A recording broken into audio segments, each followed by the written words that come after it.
In the powerful kingdom of Oyo, King Adedayo ruled with wisdom, admired by his people for his fair judgment and keen mind.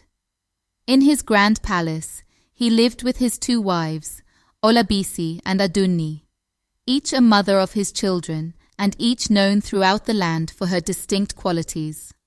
Olabisi, the first wife, was beautiful and cunning, but her heart was marred by jealousy. She had 2 daughters, Abike and Tola, spirited but mischievous girls who seemed to follow their mother's ways. Adunni, the second wife, was gentle, wise, and beloved by the palace staff and townspeople alike. She had a son, Ife, and a daughter, Olabisi, both known for their obedience and kindness, a reflection of their mother's gentle spirit. The kingdom admired the harmony of the royal family, but beneath the surface, envy was brewing. Olabisi harbored a secret resentment toward Adunni. Though she was the king's first wife, Olabisi felt that Adunni's humble ways overshadowed her own. Seeing the admiration Adunni's children received for their obedience and kindness, Olabisi became consumed with jealousy. She knew that if she could sow doubt about Adunni, she could secure her place as the king's most trusted wife, ensuring a brighter future for her own daughters. Late one night, Olabisi called her daughters to her side, whispering her plans with a sly smile.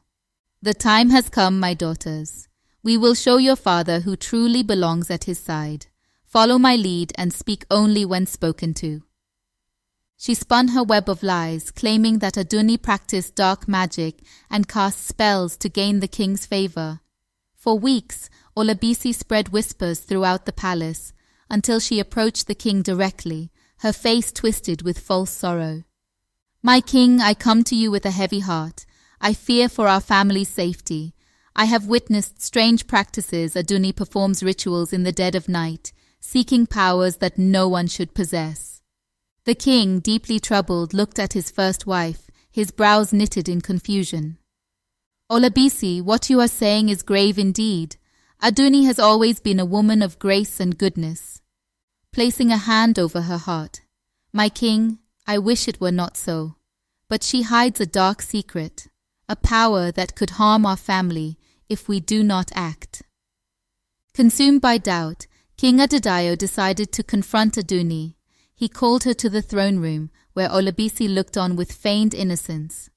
"Adunni, Olabisi claims you have used dark magic to gain favor in this palace. She says you've deceived me. I must hear the truth from you." Adunni, shocked and hurt, looked from the king to Olabisi, her heart aching. "My king, I would never harm you or our family. My loyalty and love are my only powers." But Olabisi's lies were potent, and the king, unsure whom to believe, ordered Adunni and her children to leave the palace. Adunni wept as she left, her heart breaking, but she vowed to keep her dignity. To herself as she left the palace, "Truth and patience will be my only weapons. Someday, the light will reveal all that hides in darkness." In exile, Adunni and her children, Ife and Olabisi, found refuge in a humble village on the outskirts of Oyo.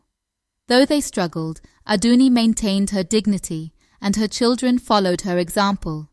Ife became a respected craftsman, known for his skill and integrity, while Olabisi earned admiration for her kindness, often helping those in need. One day, as they sat together after dinner, Ife looked at his mother with sorrow. "Mother, I do not understand why we were cast out. You have only ever shown kindness. How could the king believe such terrible things? My son, we must not let bitterness take root in our hearts. The truth may be buried now, but it will rise like the sun. Until then, we must walk with honor."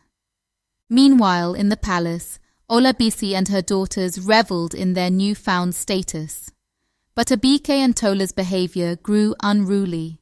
They disobeyed their tutors, created mischief among the palace staff, and even embarrassed the king at public events. The palace staff whispered that Olabisi's daughters were unruly, and the king's heart grew heavy with regret as he began to question the choices he had made.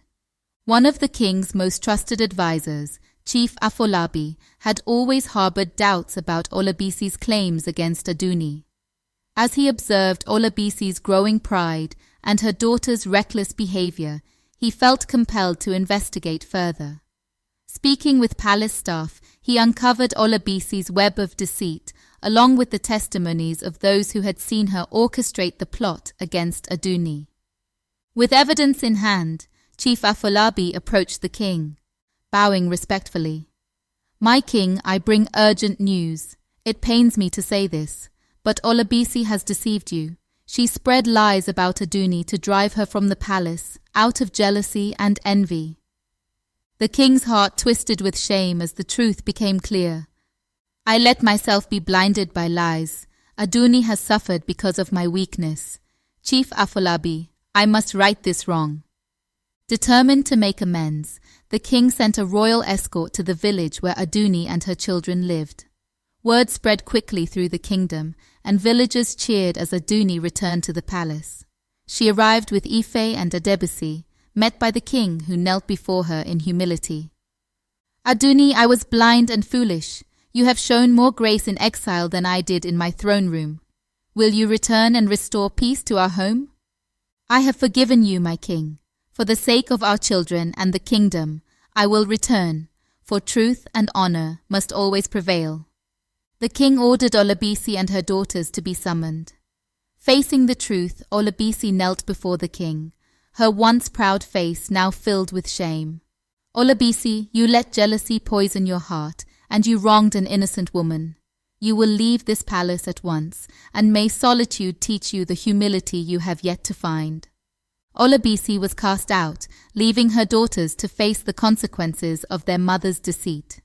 With Adunni restored, peace returned to the palace, and Ife and Adebisi became shining examples of virtue and loyalty.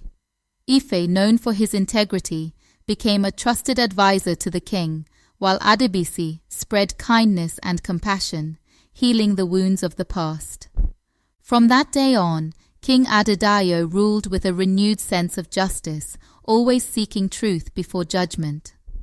The story of Olabisi's deceit and Adunni's grace became a tale passed down through the generations of Oyo, a story of the power of truth, the poison of jealousy, and the strength of forgiveness. As they sat together years later, watching their grandchildren play, Adunni turned to the king, a gentle smile on her face. "In the end, truth is a river that cannot be stopped. I am glad it brought us back to shore." And with a heart full of gratitude and peace, the king replied, "I am grateful that, even in darkness, you held the light." And so the kingdom of Oyo remembered the lesson of truth and grace, an enduring legacy in the heart of its people.